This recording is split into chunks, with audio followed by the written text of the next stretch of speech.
the biggest petunia baskets you've ever seen in your life. I mean, these things were monstrous, and the only reason I grow proven winners is because of Janet. So I have to give some kudos to Janet. She's the petunia queen, in my opinion. In fact, all these petunias here I got from her. I wintered over the ones that she gave me, which is pretty amazing. I mean, she gave me like 3 or 4 or 5 or 10. I can't remember how many she gave me, but I kept them all, dug them up after the year was over, and then I took cuttings and wintered them over. She knows her petunias. And this is a Priscilla. These petunias, proven winners petunias. They do really, really well. Water and flowers. These, I'm gonna turn this water down and let it dribble into my dahlias. This dahlia here is the same as that yellow one over there. It's a big cactus. These here, aren't those? That's some nice greenery, not a flower on it. They don't come till late fall. Those are asters. They look like Shasta daisies, but daisies are in the aster family. I bet you didn't know that. I bet you didn't know that. Daisy is part of the aster family. Look it up, Google it, I don't care. I had to. At one point in my gardening life, I had to Google a lot of stuff. I got a book. I read a lot of stuff. Oh, doggone, look at this stupid thing. Another kink. You see this kink?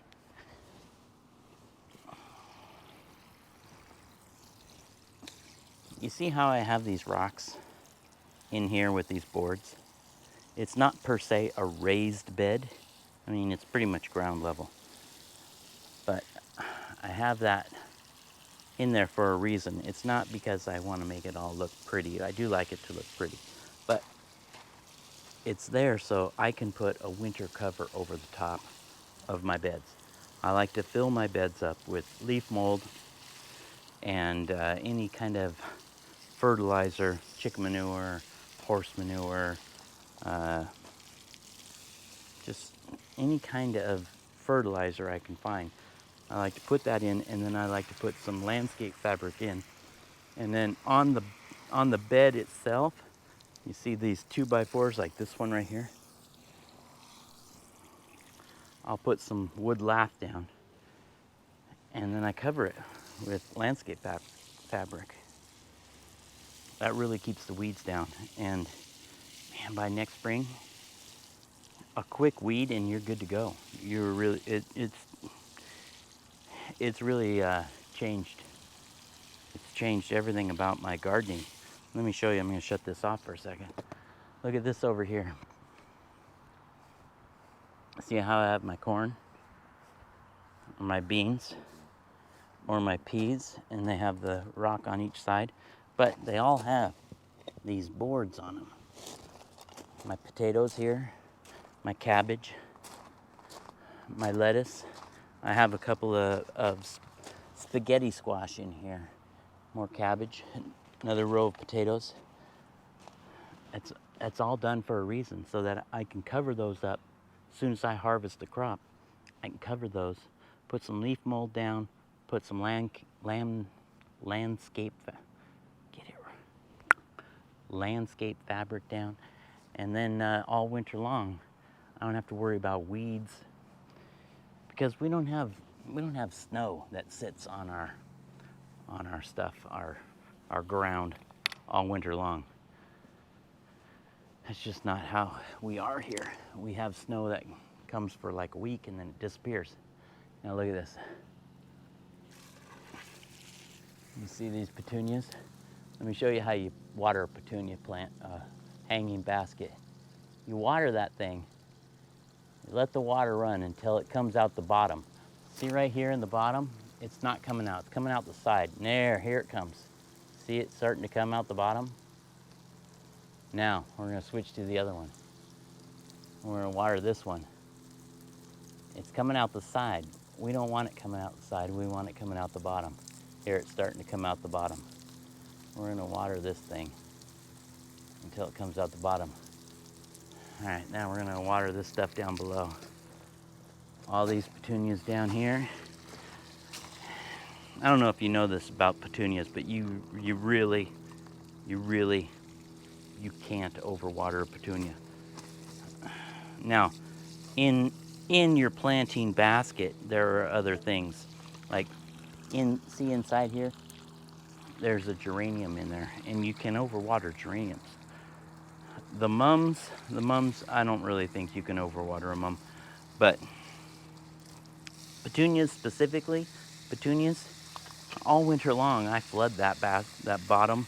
I have bottom watering, and I leave those cuttings on bottom water like all winter long. It's just flooded. It's just flooded with water. You can't overwater petunia, in my opinion. I mean, there might be guys out there that know a little bit more than I do. I'm pretty sure there probably are. Look at the water running out of the bottom there. We're gonna do it again. So I like to wait about 5 minutes, and then I hit it again. Hit it with water. That's the proper way. Water a hanging basket. You hit it until it runs out. Let it run out. Wait 5 minutes. Hit it again. You can't overwater. You can underwater, especially a hanging basket. Hanging baskets dry out so fast. But we're just watering today. When you get to July, mostly just maintenance. Here's another basket. We're gonna water this guy. This has got, oh, sorry about the sun.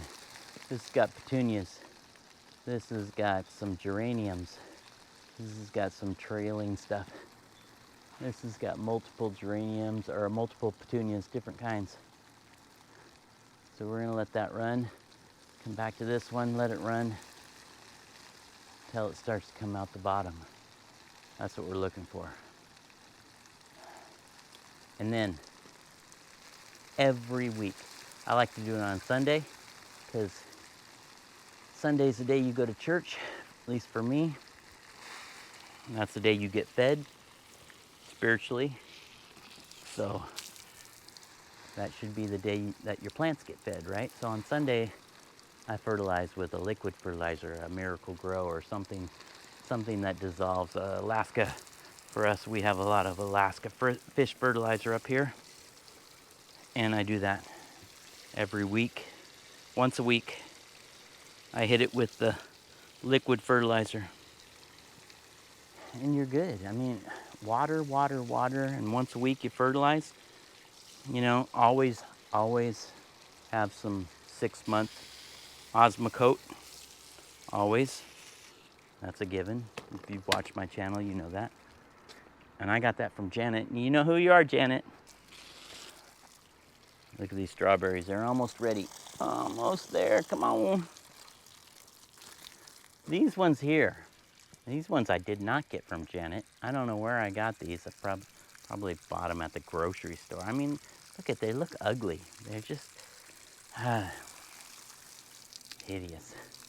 These ones I got from Janet. This is Proven Winners Priscilla, a super petunia. It's a double petunia. More mums. More mums. This is the first year mum, second year mum, second year mum. Off of cuttings. Overwintered in the greenhouse. I overwinter a lot of plants in the greenhouse. If you don't have a greenhouse, get one. I know I've said this before, and a lot of people comment and say, we don't have a space for a greenhouse. It's rude for you to say everybody should have a greenhouse. Give me a break. You can get a 3x5. Everybody has a 3x5. Even people in an apartment can put a 3x5 on a little deck out the back. Come on. Give me a break. Give me that crap. Sorry. Gonna get some unfollowers now. Hey, look at, I got some daylilies coming on. Look at the purple on that one. Finally got a daylily. That's nice. All right, we've made our way around. We've watered everything. Little miniature roses. The dahlias. Look at these dahlias. Look at that guy. Cactus. I like the cactus dahlias. I like the cactus. I have one over there that's I don't know what you call it, a big round. This rose, I mean, I wish you could smell it. It's called French perfume. If you can find it out there, I don't know who holds the copyright on it, but it is amazing. And this is a cutting, actually. That's a cutting. I don't even know where the original is, but that's a cutting of the same thing right there. And this guy it's not the same one, but I have about 3 of them. Took a few cuttings off of them. Most everything you see here, 95% is all off of a cutting or a plant I divided or something. I mean, I bought one of these sea hollies. I think it cost me $3 at the grocery store. And I think I must have at least 10 of those things, and I've given away at least five or 6. I mean, here's another one right here. There's some over here in my landscape, and I've given away quite a few, but yeah. Gardening shouldn't be hard, especially when you get into July. It should be just watering. All right, I hope you guys have a good day. Thanks for staying with me.